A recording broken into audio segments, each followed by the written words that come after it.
भोसले, अण्णासाहेब कल्याणी विद्यालय सातारा या शाळेतील मी विद्यार्थी. मी इयत्ता 6वीत शिकत आहे. आज मी तुम्हाला जागतिक महिला दिनानिमित्त भाषण करून दाखवणार आहे. वार नाही तलवार आहे, ती शमशेरीची धार आहे. स्त्री म्हणजे काही राग नाही तर धगधगता अंगार आहे. आज 8 मार्च जागतिक महिला दिन म्हणून जगभरामध्ये उत्साहवर्धक वातावरणात साजरा केला जातो. फार प्राचीन काळापासून भारतीय क्षेत्रामध्ये स्त्रियांना मोठे स्थान लाभले आहे. वेदामध्ये तर प्रथम मातृदेवो भव म्हणून प्रारंभ केला जातो.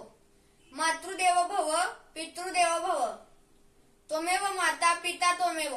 अर्थातच मातेचे स्थान पित्यापेक्षाही उंच आहे. कोमल है कमजोर नहीं तू, शक्ति का नाम ही नारी है. जग को जीवन देने वाली, मौत भी तुमसे हारी है. प्रत्येक यशस्वी पुरुषामागे एक स्त्री असते. हिंदवी स्वराज्य संस्थापक शिवाजी महाराज हे घडले ते जिजाऊंमुळे. कर्मवीर भाऊराव पाटील यांना शैक्षणिक कार्यात मदत केली ती त्यांची धर्मपत्नी लक्ष्मीबाई यांनी. डॉक्टर बाबासाहेब आंबेडकर यांच्या शिक्षणात फी भरण्यासाठी त्यांची पत्नी रमाबाई यांनी गावातील शेण गोळा करून गोवऱ्या थापल्या व त्या विकल्या व 30 रुपये जमा केले व डॉक्टर बाबासाहेब आंबेडकर यांचे शिक्षण पूर्ण झाले.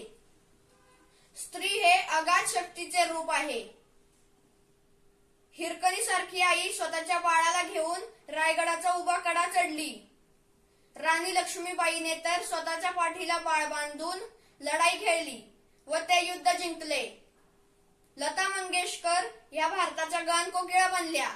सिंधुताई सपकाळ यांनी स्वतःवरील अन्याय बाजूला ठेवून हजारोंच्या माता बनल्या.